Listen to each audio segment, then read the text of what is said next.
Tshepo Motshegoa, better known to many as Bantu Soul, has created a successful career in the soulful vocal house industry, with his journey having started back in 2001 when he was part of a group called Khalil.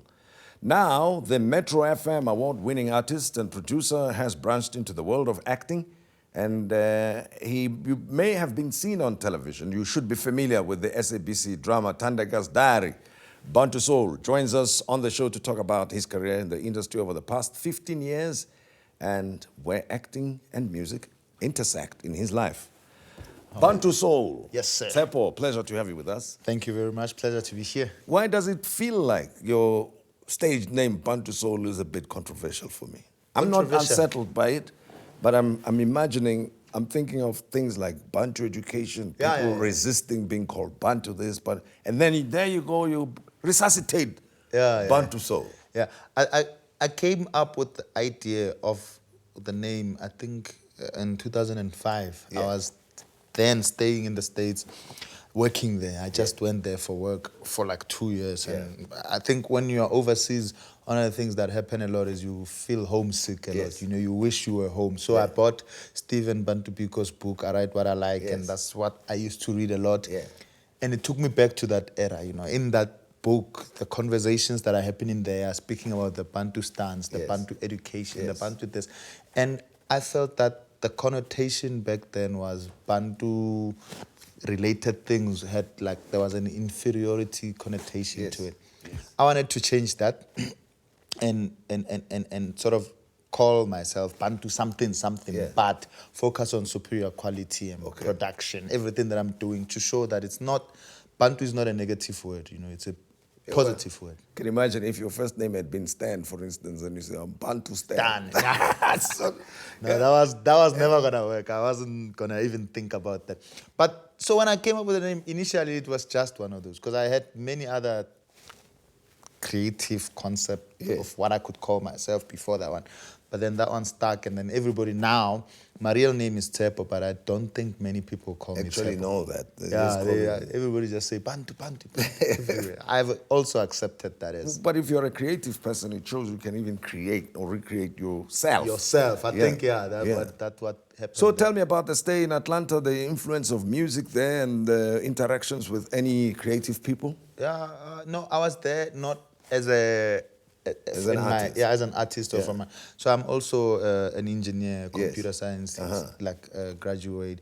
I was there doing that sort of work, you know. So it was more IT. It was more IT, stuff, But I mean, the billing system. But the music. music. I got to be there. Obviously, growing up, I always, you know, the music that we were listening to here, most of it, our Babyface and them, they're from Atlanta. So, you know, the music there.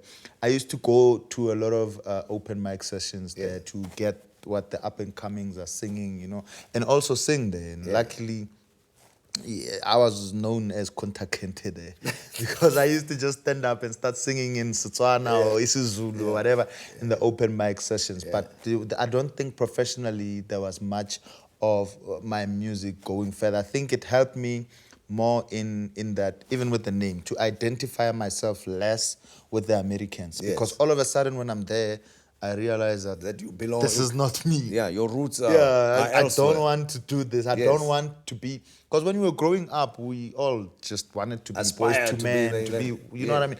And that stopped immediately for me when I was there. I appreciated being South African a whole lot much more, and I wanted that to show in everything that I do in my music.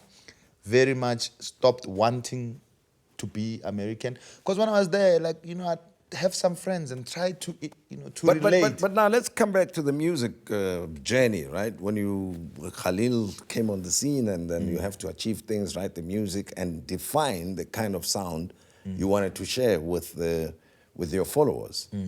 Was it a deliberate thing, or was it just because of your appreciation for soul music that you preferred to go that route? I think, obviously, growing up, I grew up to a lot of soul music, you know. We were listening to soulful gospel music with my uncle. We were listening to R&B soul music. Growing up, that was the commercial music of the time, you know. That's what played in rush hour traffic. It was Boys to Men, 4 p.m. on a Friday. And now that will never happen. So obviously then there will be a lot of influence in that, because that was my my foundation, you know, in my formational years. That's what I was listening to. Khalil was an R&B group, so, and that was before 2005. So even back then, when we were with Khalil, we were an R&B band. We just wanted to do what the overseas artists were doing, and were doing it even better. I remember when we released our first song, it was called Mama Said on YFM. Nobody could believe that it was South African, and everybody thought it was an American song.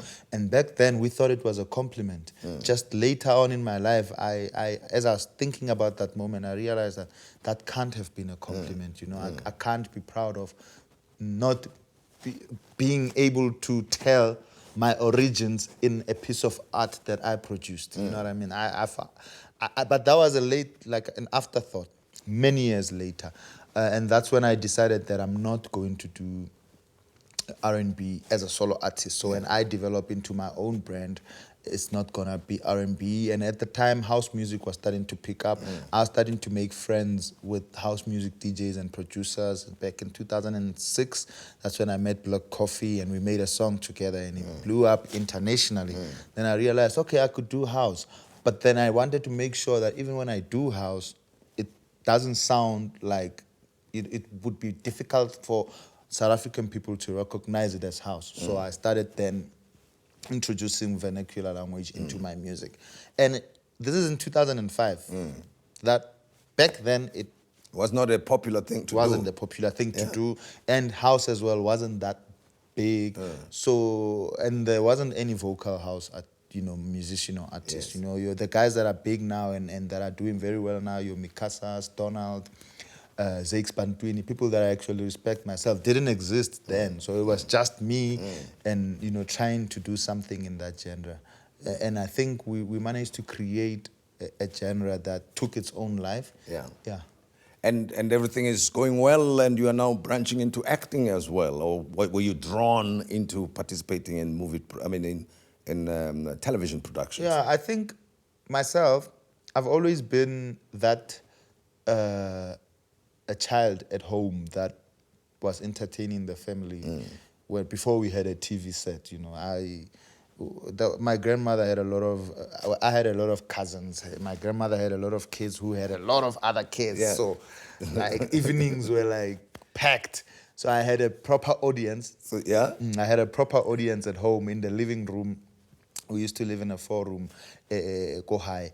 And, you know, I would just stand. If I'm not singing for everybody, you know, I'm acting, pretending to be somebody, or telling jokes, or just anything to entertain them. So I knew that I had a general love and passion for entertainment as a whole, and not just, and telling stories, and not just singing, you know. So when I met a friend of mine who was also singing, I met Mandla N, who was part of Gang of Instrumental, I think in 2000, 2001. He was also, him and Gang of Instrumentals, they were starting their journey. And so we used to meet a lot at our events and gigs with Khalil. We met again almost 15 years later, 2 years ago. And he owns a production company called Black Brain that produces movies and sitcoms and all that. And I was like, look, dude, I've always wanted to explore acting for myself. You know, I want to learn the art, and he took me under his wing, and he started to teach me and show me. And then one day he just called me up and said, "Are you ready to try?" And that's when we shot the movie #1, Knoxman, from Mzansi Magic, which was a very huge success. In fact, on Mzansi Magic, I am very surprised that a lot of the people that I meet on the streets now recognize me more for television, for that role than for my music. For who you are. Than for my music, which is what I thought is who I am. Like, if I go to a KFC, usually the character that I was playing on that show is Sfiso. I know if I go to a KFC, the teller is just going to call me Sfiso from nowhere. And we shot that movie 2 years ago, so I'd be confused. But which one is taking precedence now, or the two sides of your professional life? How are they working together going forward? Personally, the music will always be there. You know, I love music, but I'm finding myself in the music wanting to grow more as a songwriter and a producer than an artist that is in your face. Yes, You know, I don't want to be, because remember I also have a professional career as an engineer. Yes. So being on the screen all the time as a musician and on the road all the time as a musician, and now, you know, I'm a father. I don't want to be all over the place and as much out as I used to be. So I find myself writing more for other people, trying to help new and up and coming artists to write and create, produce music.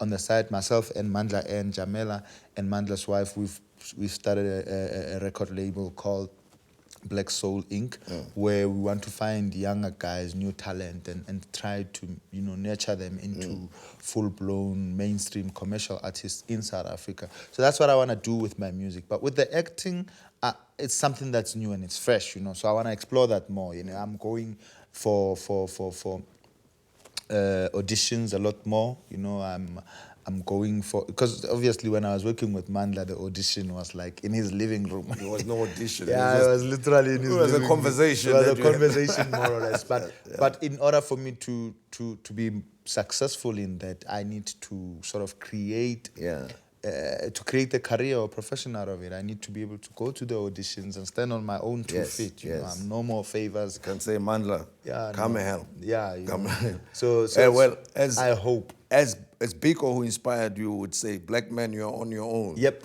All right. Yep. Well, thanks very much, Bantu Soul. Tshepo, thanks again for paying us a visit here. Thank you. On our Thank show. you We for appreciate. having me. And we hope to catch up with you. Very soon, right? yes. I can't wait to come back here. Of course. Hopefully in 2017, I'm going to release another album, and then I'm coming back. Most definitely. Well, interesting story, and we did not explore some of the parts, like being an entertainer in front of the rest of the family, because you had to become the TV. Were they paying you license fees for that? I still want my money. I need, I need to go back and talk to them. Well, we hope you enjoyed tonight's program and the interview we had with Black Soul. We invite you to join us again next time. And from us, good night to you.